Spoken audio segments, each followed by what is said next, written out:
All right, let's get right into it. We use digital maps all the time, right? But have you ever really stopped to think about what's going on behind the scenes? Well, today we're pulling back the curtain on Geographic Information Systems, or GIS. This is the incredible engine that basically translates our messy physical world into those clean digital maps we can't live without. I mean, you've probably asked yourself this, right? You pull out your phone, pop open an app, and bam, there's that little blue dot showing you exactly where you're standing. How in the world does it do that? It feels like magic. It's like a modern-day treasure map where X marks the spot, and, well, you're the treasure. This simple little moment is your gateway into the amazing world of GIS. So here's what we're going to cover. First, we'll talk about how your world gets mapped out digitally. Then, we're going to look under the hood at the GIS machine itself. After that, we'll get into how it actually draws reality using data. And finally, we'll get to the really cool part, how it lets us ask way smarter questions. Okay, let's start with the basics. What exactly is this system that's powering everything from our navigation apps all the way to complex city planning? So at its heart, a GIS is a system that does pretty much everything with geographic data. It's not just about looking at a pretty map. It captures real-world information, it stores it in a really smart way, and most importantly, it lets us analyze that information and see it in a way that actually makes sense. It's a full-on tool for understanding our world in a spatial way. So how does this thing actually tick? A really good way to picture it is like a digital assembly line. Raw information about the world goes in one end, and a useful, insightful map or some kind of analysis comes out the other. But what are those critical steps happening in the middle?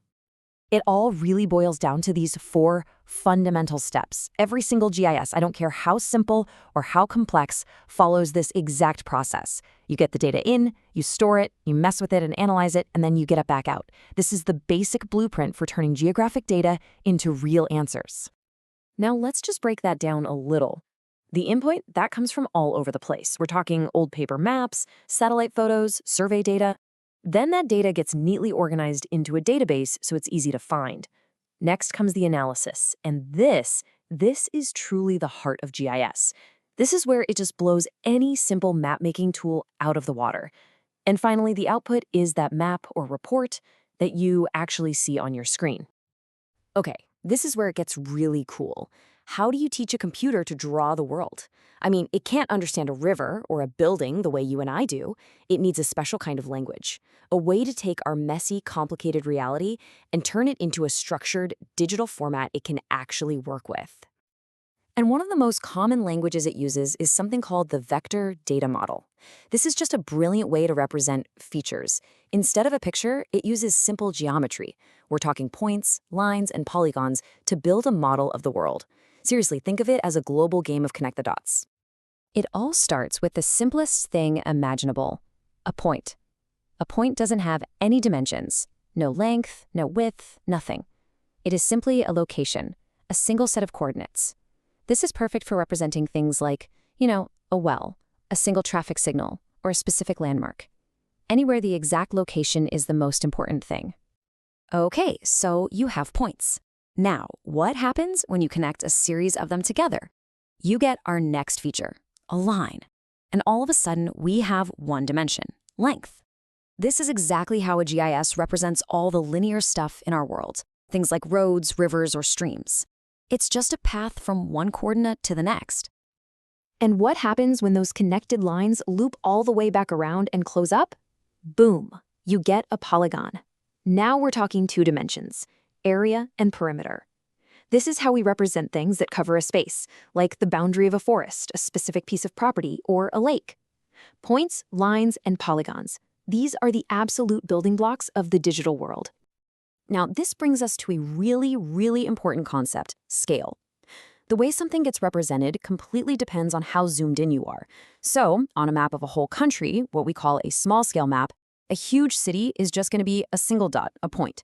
But zoom way, way in for a detailed local view, that's a large-scale map, and that same city becomes a polygon, a whole area with defined borders. In GIS, context is literally everything. So, we've seen how GIS works, and we know the language it speaks. But just drawing a map is only the beginning. The real magic, the true power, happens when we start using that map to find answers. This, right here, this is the whole point. A GIS isn't just a static picture of the world, it's an interactive database that you can actually query. It's all about moving from just knowing what is where to asking what if and why. For example, take a question like this with huge real-world consequences.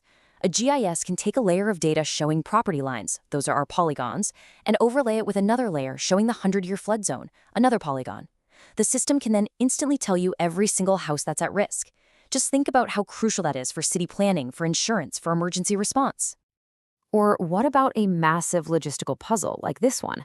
To find the best spot for a new hospital, a GIS doesn't just look for an empty lot on a map. No, it analyzes tons of layers of data, population density, road networks, average travel times, to find the one single spot that's going to serve the most people in the least amount of time.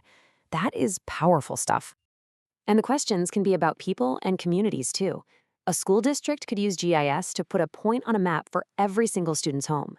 By analyzing those patterns, they can design the most efficient bus routes, they can predict where they'll need more classroom space in the future, and make sure that resources are being handed out fairly. It's about connecting data about people to the actual places they live. So, you see, a GIS turns a map from a simple picture into a powerful tool for asking questions. It lets us see patterns, understand relationships, and ultimately make much better decisions. The system is all there, just waiting for us to get curious. The only real limit is the questions we can think to ask it. So, what would you want to know?